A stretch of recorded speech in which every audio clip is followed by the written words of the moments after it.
tough guy. Talking shit behind the screen, yeah, you a tough guy. Acting like you are the king, yeah, you a tough guy. Well, I put that barrel to your teeth, meet me in person, I guarantee you won't say that shit to me, yeah, you a tough guy. Previously on Wandavision. Play that again and tell me Elizabeth Olsen herself doesn't sound like she's bored with these tediously on Wandavision segments. Okay, maybe he's purposefully misunderstanding this, which would still be a sin, but her voiceovers for the previously on segments have gotten progressively less enthusiastic and happy since the first episode, which is symbolic of her fantasy world falling apart. This is chaos magic, Wanda. See, we know that Agatha is bad because she has extensions, dark makeup, and this sock neck. I honestly don't understand what the point of this sin even is. It wasn't legitimate criticism, it wasn't funny, and it also wasn't satirical, so why does it exist? I take power from the undeserving. It's kind of my thing. And kind of vague. What does undeserving even mean? On a scale of Super Bowl 41 Peyton Manning to Green Book, exactly how undeserving is Wanda, and why? Dude, stop purposefully misunderstanding shit. The term undeserving obviously refers to her personal view of who is undeserving. It's not an objective rule. Wanda. Why is Caucasian here pretending like he cares about Wanda at all instead of just sneaking up on her and taking her out? Because pretending to be actual Vision and then surprise killing her would actually be an effective move. Just because there's another effective move doesn't mean it's the only effective move. I can fix it. Can you? Yes, she can! Wanda Builder. Discount Jeremy sings in a video cliche. Also, unfunny joke is unfunny.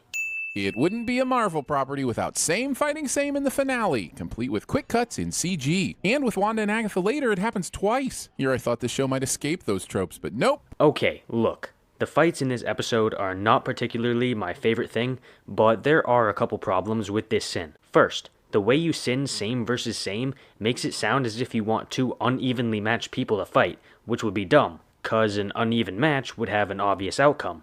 Second, you sin the fights for having quick cuts, but this specific scene that you're playing right now doesn't actually have that much quick editing, so you could have saved that sin for later.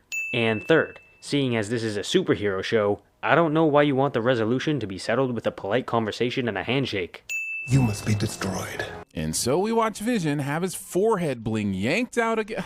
Hey, good thinking, Viz. Now, why didn't you do that last time? So this sin is in reference to the scene from Infinity War, when Vision gets the stone ripped from his head by the dude with the space spear. The problem with this sin is that the spear the dude uses actually stops Vision from phasing, so he couldn't physically have done this the first time. Did you know there's an entire chapter devoted to you in the Darkhold? Agatha slacks off on enunciating the D, and for a second I thought the Book of the Damned was called The Dark Hole, which, if it hadn't already been the name of my high school hyperpop band, might have actually been better. Two sins here. First, unfunny joke is unfunny. And second, why is you misunderstanding the name of the book a sin of the show? And if you're gonna tell me that he's not being serious and it's just a joke, I'm gonna tell you to go back to the previous sin. My husband's on a business trip. Tell him I love him. This brings up a good point. How are there not hundreds of loved ones outside this town that haven't been able to reach their children, spouses, parents, college buddies, etc.? Wouldn't those people have contacted the authorities? We're shown earlier in the series that people's minds are affected by her magic even outside the physical town, so most people outside would probably just forget about it. Also, you're questioning why people aren't contacting the authorities about the magical town, and that honestly might be the dumbest thing in this whole video. Do you not realize that there is a government agency already monitoring the town? The fuck are some state police gonna do?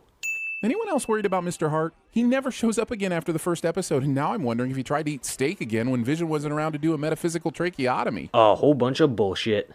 Yes, here's a wholesome MCU moment where a man decides to straight up murder some children. It's okay, though, because we get to see Monica's sweet powers, so nobody really cares too much, but this is still an absolute sin. But why? Just because some super dark shit goes down?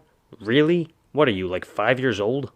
You are familiar with the thought experiment, the ship of Theseus, in the field of identity metaphysics? No, but I am familiar with the philosophical bullshit of plot Theseus in the field of convenient and underwhelming story resolutions. Whoa, whoa, whoa. Slow down. Earlier in this very video, you were complaining about how all the conflicts were getting solved by generic superhero fights, but now when you get a peaceful resolution through philosophical discussion, you're still complaining? What the fuck? Oh God. You don't know what you've done. Nope. It's almost like someone should have told her all about the pros and cons of coming into her power before provoking her to come into her power. But then where would we be for all the upcoming MCU content, eh? Okay, I let you sin the confusing bullshit of the finale, but this sin is really dumb. Having Wanda gain all her power without knowing the full extent of the ramifications of it is actually a pretty clever thing to do, because it could potentially make her a more compelling villain later on.